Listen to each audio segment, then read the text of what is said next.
This is BBC Tees with me, Bob Fischer, and we're on 95 FM DAB and online, bbc.co.uk/tees. Emile's Telegraphic Transmission Device are a fine electro-pop band from County Durham, who's, we played a fair bit of their stuff on the programme over the last year or so. Pleasure to say, joining me in the studio tonight is Dan Williams, who is the main man of ETTD. How are you, Dan? I'm alright, thanks. How are you? Yeah, fine, thank you. Thanks for coming in. Oh, thanks. It's a pleasure. Thanks for this. It's good to see you. I've got two questions that I want to ask you first and foremost, and it's kind of obvious stuff. Who is Emile? He's a French telegraphic engineer. Right. And you know the album art for Coldplay's X and Y album? Yes. That's the visual representation of his code that he developed. Oh, right, okay. So the inspiration comes from two things, really. And he genuinely had a telegraphic transmission device then? It looked like a keyboard as well. So right, okay. I felt that was pretty fitting to what I did, so... Is he a particular hero of yours then? Yeah, I guess, yeah. I know nothing about the man or his work at all. And having said the programme is an education, here I am sitting here in ignorance. So thanks for. So when did he live? Is he still around? Is he? He's dead. Is he? Long dead. Yeah. He was 1800s really. Oh really? Right. Yeah, Okay. That'd definitely be very long. Very. Yeah. Tell me about the band, because the stuff that you do has a fantastically kind of authentic early 80s synth pop feel to it. And I've never met you before, and you've come in here tonight wearing a magnificent Orchestral Manoeuvres in the Dark t-shirt. Which when I first heard your stuff, I thought, ooh, there's a hint of OMD to that. Is that your abiding musical passion then? That is, yeah, very much so, yeah. How did that start? Because you're a young man, Dan Williams. Yeah, when I was like 7, I used to like listen to the records. I've just been hooked ever since, really. Really? Yeah. And then one day I just got my phone and I was like, you know what, I want to listen to that again. Just buy all the songs, and then I went and bought the CDs and just became an obsession, really. But when you were 7 years old, that's not, that's not an awful long time ago, Dan, by my standards. So where did you find OMD and bands like that back in, I'm guessing, what, are we talking sort of late 90s here? Late 90s, yeah. It was in the house, really. My mum and dad just had a collection of records, and they just used to put them on, and I was like, okay, I like that one. But yeah, there's a huge collection of them, really. I've just starting to build up a real, like, big, massive collection of vinyl, really. Did that mark you out as being quite unusual amongst your friends and peers when you were growing up, to be kind of listening to OMD and I guess Depeche Mode and bands pretty like much. That, and Human League? Yeah, because they're all the kind of guitar bands, really. Well, that's around that time, certainly, yeah. Yeah, but yeah, it's definitely been quite an experience, really, to have like a different taste from everybody else, really. I think it can be a great thing, can't it, as a kid at school? It kind of marks you out as an individual. Definitely, yeah. It can mark you out for a hell of a lot of abuse as well, but it certainly marks you out as an individual. Did you get any of that? A little bit, but yeah. I was the only kid, when I was a teenager in the late 80s, I was the only kid really in my year at school that was a Beatles obsessive. I would bang on and on about the Beatles. I just got tormented for it. It wasn't the thing to be listening to in like 1988. No. But you got to stand your ground with these things, I think, haven't you? Yeah, it's all taste, really, so... You know, what you like, just go for it. Was your experience different? I'm kind of always intrigued talking to people that are kind of a little bit younger than me. Then I guess by the time that you were exploring music, like in the 2000s, like kind of old music was everywhere. You could find stuff that you wanted to listen to on YouTube and stuff. And when I was a kid, there was very much a big... difference in between kind of you didn't listen to music that was old because it wasn't that available, unless you scoured record shops for second-hand vinyl, you wouldn't necessarily hear that much kind of 60s music when I was a kid in the 80s. Was that different for you growing up in the 2000s and having the internet? Yeah, much, very, very different. It's you'll just have a song, because there's loads of like technology where it's like you can just sing or hum a song that you've got stuck in your head, and it's like, I want to sing this one, and it'll find it for you. So yeah, of course, it's a nice way to find new music, really. Well, should we play music? Well, quite, yes. Should we play a track of yours? Yeah, if you want. This is brand new. You sent me through this week. Well, it's not actually. It's not brand new for you. It's on the album, isn't it? It is. It's on Ambivalence in Motion. Yeah. So this is Emile's Telegraphic Transmission Device, and it's Marie Curie.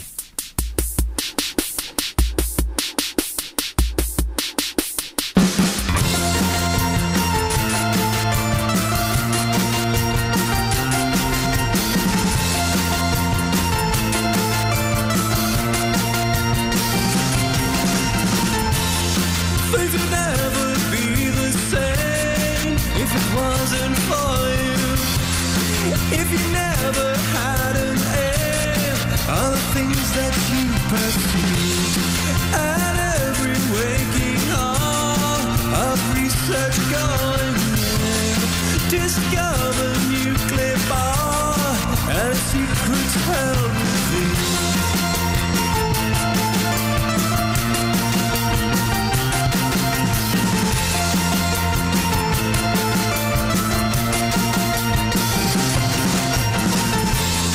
Exposed but fearless mind, radiation in the air.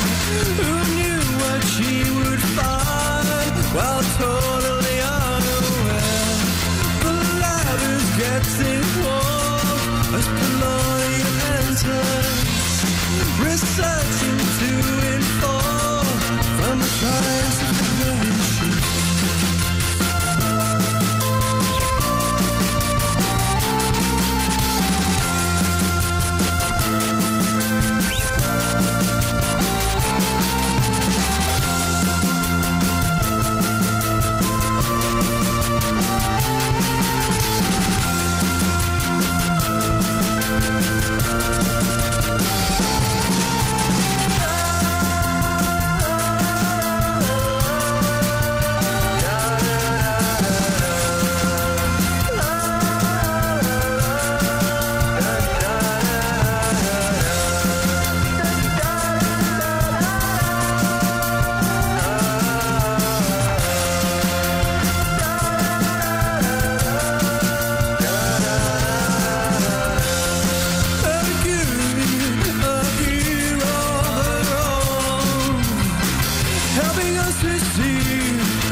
So that is Emile's telegraphic transmission device. It's called Marie Curie. I got Dan Williams from Emile's telegraphic transmission device here with me in the studio. So that is brand new. That's going to be on the next album. Is that right? The next one, yeah. How's that coming together? I'm almost finished, really. It's like, because as soon as I finished the second album, I was just immediately straight over to the third after like a month, and it was like, but yeah, it's kind of like an homage to like Kraftwerk and orchestral manoeuvres. It's a themed album, Road, Rail, Air and Sea. So I've been keeping that secret for a while. Right, okay. Yeah. Let's a themed album. Come on, it's a concept album. Let's not shy away from this here. Concept album, then. Yeah. So hang on, it's what, road, rail, and sea? Air, sea. Yeah. Right. Okay. Yeah. So about transport. Yeah. Yeah. Right. That's a shorter version of the album title. Yes. It gets longer. So it's kind of pretty much done then. Mm-hmm. Pretty much, yeah. I've only got like one more vocal to do just to mix it in. I'm working with a guy in Canada, I think, California somewhere. Right. He's just mixing this one track that I'm having quite a bit of difficulty with, really. Right. But that always happens. But yeah, I'm hoping to get it out for September, really. Right, so, okay. That's a pretty prolific work rate. I'm impressed with this. 2 albums in 1 year. It is, it's amazing. Yeah. So what kind of OMD and Kraftwerk and what else then? What kind of... have you kind of thrown yourself into that early 80s synth scene and explored? Yeah. I mean, I think there's nothing left, like... Apart from like local bands, you know, like in the charts now, it's just all this like One Direction stuff. It's like I just don't agree with that at all. Apologies to anyone who actually likes their stuff. But you have to apologise on here. Stand your ground, Dan. Come on. But yeah, just something that's like kind of, because OMD have this mantra where they're trying to look for the future of music, and I think they've actually found it because what they were doing all those years ago, they've actually done, because there's so many electronic bands who cite them as an influence, really. So I think they were the future, but they didn't know it, really. It's extraordinary that, because I was around at the time, and my memories are of kind of synth bands of people saying, "Well, that's not proper music," and it was really sneered at the time. You know, it wasn't popular, and it was seen as, "Oh, well, all you've got to do." Or I think Andy McCluskey from OMD has said himself, the number of people that said to him, "Oh, well, that's easy. All you've got to do is press a button on that keyboard," as if there's a button on a keyboard with hit single written on it. No, I was like, God, you know, but it really was. It wasn't seen as like a valid form of music in the late 70s. No, it's a shame, really. But it really is. If it makes a note, it's music. You know, it's sound. It's But I think out of that adversity came their kind of, you know, strident attitude towards it, and some of the greatest music comes out of adversity like that as well, and having to kind of prove yourself. You've met OMD, haven't you? I have, yeah. Where was that? That was at the Sage on the 13th of May. You know? I like that you got it ingrained in your mind. Yeah. Brilliant day. Brilliant. Just amazing band to go see live. Did you get to chat to them much about music and kind of tell them what you were doing as well? About 5 minutes, yeah. I gave them all a CD, rather shiftily. I think they'd be quite honoured by that. I don't know if they've listened to it. Probably not. They're probably too busy. They might have stuck it on in the bus on the way back to wherever they were going. And then thrown out the window. No, sure. Do you know what? I once saw, where I walk my dog, there was for a long time a Genesis CD. It was stuck in the hedgerow where I walk my dog, just at the right height to have been chucked out of a car window, and I'm convinced that has been a rowing couple driving along my street. I say, if you play that Genesis CD one more time, it's going out the window. I'm convinced that's where it came from.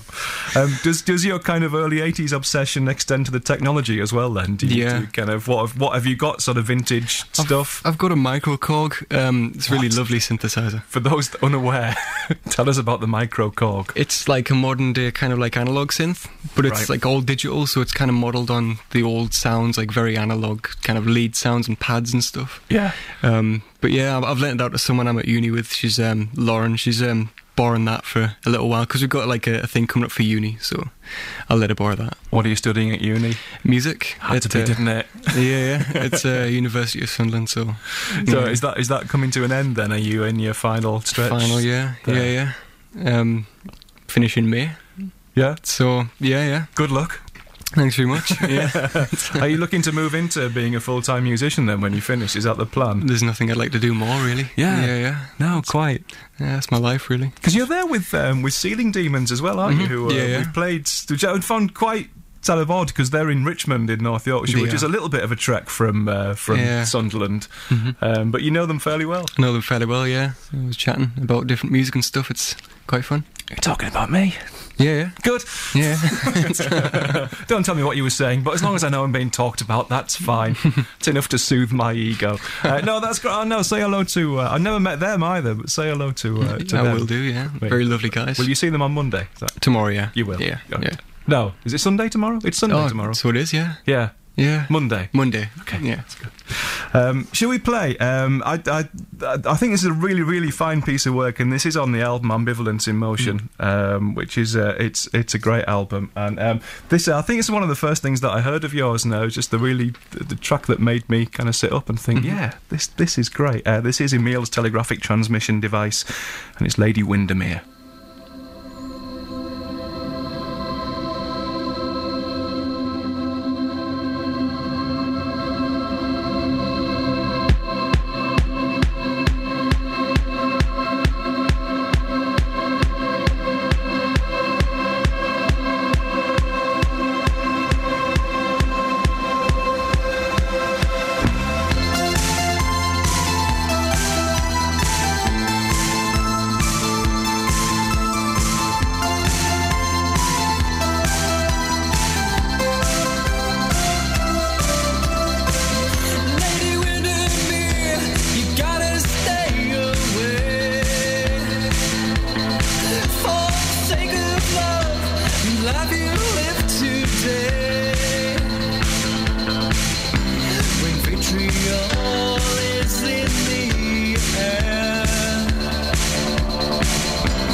It's principle.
Emile's Telegraphic Transmission Device. Lady Windermere from the album Ambivalence in Motion. We've got Dan Williams from ETTD here with me in the studio. Do you find yourself saying ETTD more than you say the full band name? Yeah. Probably for the best, I think, isn't Definitely, it? yeah. The album you put out as a beautiful vinyl edition, which is an incredibly laudable thing to do. I guess the temptation these days is just to bang everything on Bandcamp or whatever, but is it important to you to have a physical product out there? Definitely, yeah. Because I think if it's like digital, it doesn't really mean anything, really, because it's not like there. You know, if it's on vinyl, the sound waves are there, it's ready just to be played. It's just, it ages well, you know? I like having a shelf. I like having things on a shelf that I can run along with my index finger and say, I haven't heard that for a while. Yeah. That would be good.